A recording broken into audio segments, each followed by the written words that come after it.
बिस्मिल्लाहिर्रहमानिर्रहीम। Last time हमने discuss किया था इदराकी तंजीम के असूल कौन कौन से हैं। मैंने आपको बताया था बुनियादी तौर पर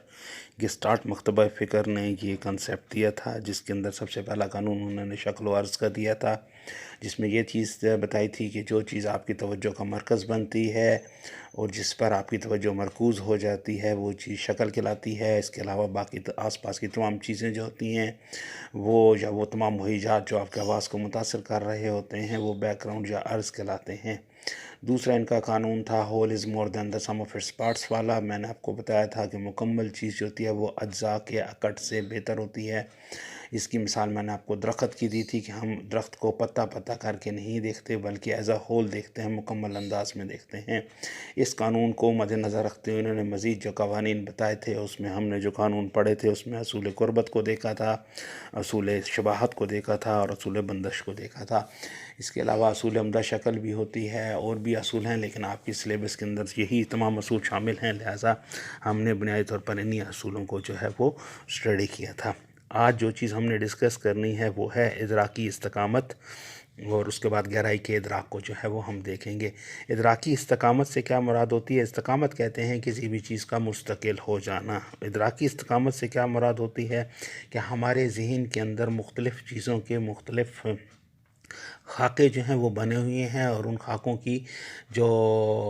इमेज है वो मुस्तकिल तौर पर हमारे ज़हनों में मौजूद है। अब अगर उन खाकों के मुताल्लिक हमारे ज़हन में या हम बज़ाहिर अपनी आँखों की मदद से भी चीज़ों को मुख्तलिफ़ अंदाज में देखें तो हम उनको मुख्तलिफ़ अंदाज में नहीं देखते। हम अपने अपने ज़हन में मौजूद शक्ल के मुनासबत से उस चीज़ को जो है वो परसीव करते हैं। मिसाल के तौर पर आप एक ट्रक को खड़े हुए देखते हैं जो बहुत फासले पर है आपसे और वो आपको निस्बतन छोटा नज़र आ रहा है, लेकिन उसके मुकाबले में कार जो है वो निस्बतन करीब खड़ी है और वो आपको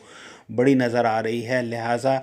आपसे जब पूछा जाएगा कि शक्ल के अंदर जो शक्ल आपको दिखाई जा रही है जिसमें ट्रक दूर खड़ा है और कार करीब खड़ी है तो इसमें कौन सी चीज़ बड़ी है, तो आप अपनी वकूफ़ी जो इमेज है, जो आपके ज़हन के अंदर इमेज बना हुआ है, उसको जब देखेंगे तो उसमें ट्रक आपको बड़ा नज़र आता है और कार छोटी नज़र आती है। बज़ाहिर आपको जो शक्ल दिखाई गई है उसमें ट्रक छोटा है और कार बड़ी है, लेकिन आप जब जवाब देते हैं तो हमेशा अपनी ज़हन में मौजूद मालूमात की मदद से ही जवाब देते हैं। लिहाजा आप उसको कहेंगे कि ट्रक बड़ा है और कार छोटी नज़र आ रही है। इस चीज़ को हम कहते हैं इदराकी इस्तकामत के। चीज़ों का जो इदराक हम कर रहे होते हैं वो मुस्तकिल उन मालूमात की बुनियाद पर कर रहे होते हैं जो हमारे ज़हन के अंदर स्टोर हो चुकी होती हैं, और इसमें गहराई, फासला, जसामत वगैरह इन चीज़ों का जो कंसेप्ट है वो हम कंसिडर नहीं करते। इसीलिए हमें दूर की चीज़ें या करीब की चीज़ों का हम तसलसल हम कंसेप्ट नहीं लेते, बल्कि हम ये कंसेप्ट लेते हैं कि कौन सी चीज़ बड़ी है, कौन सी चीज़ छोटी है। मिसाल के तौर पर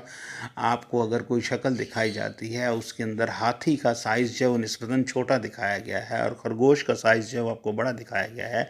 और आपसे पूछा जाता है कि कौन सी चीज़ बड़ी है, तो आप अपने ज़हनी या वकूफ़ी नक्शे की मदद से जब देखते हैं तो आप ये समझते हैं कि हाथी बड़ा है और खरगोश छोटा है। बज़ाहिर तस्वीर के अंदर जो है वो खरगोश बड़ा दिखाया गया है और हाथी छोटा दिखाया गया है, लेकिन इसके बावजूद आप यही कहते हैं कि हाथी बड़ा है और खरगोश छोटा है। इस किस्म की जो कैफियत होती है उसको हम इदराकी इस्तकामत कहते हैं। उसके बाद हमारे पास गहराई का इदराक आता है। गहराई से मुराद क्या होता है? अगर हम गहराई को जानने की कोशिश करें तो और उसके इदराक को जानने की कोशिश करें तो हमें 3 डायमेंशन फिगर को जो है वो असेस करना पड़ेगा। 3 डायमेंशन फिगर से क्या मुराद होती है कि आप अगर किसी अपने घर के अंदर किसी कमरे के कोने को देखें तो वो कोना जो होता है वो 3 लाइनें जो है वो दिखा रहा होता है। एक जो है वो कमरे की चौड़ाई बता रही होती है, लाइन जो होती है, दूसरी लाइन जो है वो कमरे की लंबाई बता रही होती है, और तीसरी लाइन जो होती है वो कमरे की ऊंचाई बता रही होती है। तो ये 3 लाइंस जो होती हैं वो कोने से डेवलप हो रही होती हैं और इसे हम कहते हैं 3 डायमेंशनल। दरअसल हम जब गहराई के इदराक की बात करते हैं तो हम ये चीज़ देखते हैं کہ چیزوں کو ان کی جگہ کی مناسبت سے ہم ان کا جو ہے وہ فاصلے کا ادراک کرتے ہیں۔ جگہ کی مناسبت سے مراد یہ ہے کہ کون سی چیز کس جگہ پہ پڑی ہے، کیا وہ ہم سے زیادہ فاصلے پر پڑی ہے یا کم فاصلے پر پڑی ہے، لہٰذا ہم جو ہمارا فاصلہ ہوتا ہے چیزوں سے اس کی بنیاد پر ہم گہرائی کا ادراک جو ہے وہ کرتے ہیں اور گہرائی کو جاننے کی کوشش کرتے ہیں۔ عام طور پر ہمارے پاس دو قسم کی جو ہے وہ عمل رونما ہوتے ہیں گہرائی کے ادراک میں۔ ایک کو ہم کہتے ہیں یک چشمی بصارت اور ایک کو کہتے ہیں دو چشمی بصارت۔ دو چشمی بصارت جو ہے وہ کہلاتی ہے جب ہم دونوں آنکھوں سے کسی چیز کا ادراک کر رہے ہوتے ہیں۔ اگر آپ چیزوں کو جاننے کی کوشش کریں تو آپ آسانی سے دیکھ سکتے ہیں کہ جو امیج یا جو عکس آپ کی دائیں آنکھ میں پڑ رہا ہے وہ عکس آپ کی بائیں آنکھ میں نہیں پڑتا، اسے تھوڑا سا فرق عکس جو ہے وہ اسی چیز کا فرق عکس جو ہے وہ آپ کے ذہن میں پڑتا ہے۔ اس کی بنیادی وجہ کیا ہے کہ ایک آنکھ اور دوسری آنکھ کی جو پوزیشن ہے وہ ڈیفرنٹ ہے، ان دونوں میں فرق ہے، لہذا سامنے پڑی ہوئی چیز کا جو زاویہ بنتا ہے وہ دائیں آنکھ کے لیے اور بنتا ہے اور بائیں آنکھ کے لیے اور بنتا ہے۔ اسی وجہ سے چیزیں جو ہیں وہ ہمیں تھوڑے سے فرق کے ساتھ جو وہ نظر آنا شروع ہو جاتی ہیں۔ ہم اب اگر کسی چیز کو دیکھ رہے ہیں تو ہو سکتا ہے دائیں آنکھ سے جب دیکھ رہے ہیں تو اس کے کچھ حصے ہمیں واضح نمایاں نظر آ رہے ہوں اور وہ بائیں آنکھ سے نہ نظر آئیں، اور جب ہم بائیں آنکھ سے دیکھیں تو اسی چیز کے کچھ حصے جو دائیں آنکھ سے نظر نہیں آ رہے تھے وہ بائیں آنکھ سے نظر آنا شروع ہو جائیں۔ جس کی مثال عام طور پر ایک ڈبے کی صورت میں دی جاتی ہے کہ ایک ڈبہ آپ اپنے سامنے رکھیں اور اس ڈبے کو غور سے دیکھیں، چورس ڈبہ ہونا چاہیے، تو آپ اس کو دیکھیں تو اس کی تین سائڈیں بنائیں، ایک سائڈ اے ہے، اوپر والی سائڈ بی ہے اور دوسری سائڈ سی ہے۔ اب آپ دیکھیں گے کہ آپ کی جو آنکھ ہے وہ ایک آنکھ اے اور بی سائز کو دیکھتی ہے، سائڈ کو دیکھتی ہے، وہ سی نہیں دیکھ سکتی، اور دوسری بی اور سی سائڈ کو دیکھتی ہے وہ اے نہیں دیکھ سکتی۔ تو یہ جو فرق آتا ہے اس کو ہم کہتے ہیں شبکیائی تفاوت، یعنی ایک آنکھ اور دوسری آنکھ میں پڑنے والے عکس کے درمیان جو فرق ہوتا ہے اسے ہم شبکیائی تفاوت کہتے ہیں، یا ریٹینل ڈسپیرٹی کا نام جو ہے وہ دے دیتے ہیں، یعنی یہ بنیادی طور پر ان میں فرق جو ہے وہ آ جاتا ہے۔ شبکیہ پر پڑنے والے جو اثرات ہوتے ہیں وہ ڈفرینٹ ہو جاتے ہیں۔ دوسری چیز جو ہمارے سامنے آتی ہے وہ آتی ہے دونوں آنکھوں کے قریب جس وقت ہم کسی چیز کو لے کر آتے ہیں تو ہماری آنکھیں اندر کی جانب پھر جاتی ہیں، ایک بھینگا پن نظر آنا شروع ہو جاتا ہے، اس بھینگے پن کی وجہ سے ایک چیز جو وہ آپ کی آنکھ کے بہت قریب آ جاتی ہے اس کے دو عکس جو ہے وہ بننا شروع ہو جاتے ہیں، اور اس طرح سے آپ چیز کا ادراک ٹھیک طرح سے نہیں کر سکتے۔ اس کا مطلب یہ ایک خاص ڈسٹنس تک پہنچنے کے بعد چیز جو ہے وہ اپنا